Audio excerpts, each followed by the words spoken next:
Yeah, so behind us we have an active fire scene. It's a commercial building, manufacturing business. We started getting 911 calls just before 5 a.m. of an explosion or several explosions and a fire. It is an active business. They were at shift change. And so right now we're dealing with heavy fire in the building. Part of the building has collapsed, and then they have tanks of chemicals they use for this cleaning process. Those had ruptured, and those are now on the ground. So we're trying to get accountability for all the employees right now.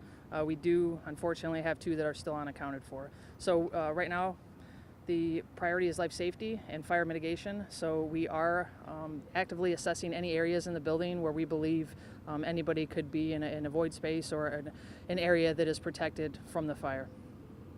And can you talk about the injuries? We did have a couple people injured, a couple employees, minor injuries. I don't know if either of them have been transported. Again, this is still an evolving scene, so that's the best information I have right now. And then were there any fatalities with this fire? I don't know that. We are trying to go through the employee list and account for every employee that was there. We do have some eyewitnesses, and again, we have two people that are unaccounted for. Can you talk about the nature of the building, what kind of work they're doing in there? We heard possibly chemicals. Yeah, I mean, it's my understanding that it's an industrial cleaning place, so that they clean items like maybe rags, towels, stuff like that. So they have any sort of chemicals, washers, dryers, things that you would use in that process. That's my understanding. And then just kind of based off of your guys' initial impression, is there anything right now just regarding what could possibly have started this fire? I don't have any information about that. No. Any risk to the neighbors in the apartments nearby or anything like that? No, at this time, I mean, the smoke would be the biggest risk. So, we ask that you avoid the area because we have South completely shut down between Elmdale and I think it's Shea on the other side.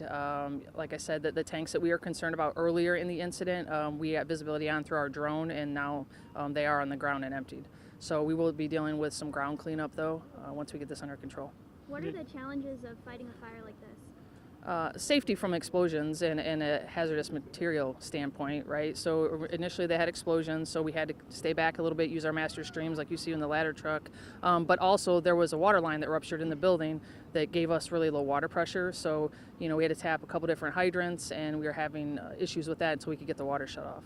Chief, any idea the square footage of this building that you're dealing with? I do not know that, no. Was it a one-story structure, two-story? It appears like a one-story structure, but part of it's down on the ground, so I can't say for sure. And then for you guys, were there any injuries amongst your firefighters at all? No firefighter injuries as of now. And then obviously you guys are going to continue to battle this, and it'll continue to be under investigation throughout the course of the day. Yeah, that's correct. I mean, we have TPD on scene, we have our arson investigators on scene, but again, our priority right now is any life safety and fire mitigation. Can you talk about the spread, a possible spread?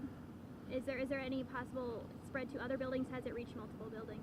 No, I mean, I think it's all their property. Like, again, I don't know what it looked like before I arrived because the building is partially on the ground now, but there's enough separation between the other businesses that they should not be affected at all. Perfect. Alrighty. And then anything we might not have asked you about that you were hoping to touch on or talk about at all? Nope.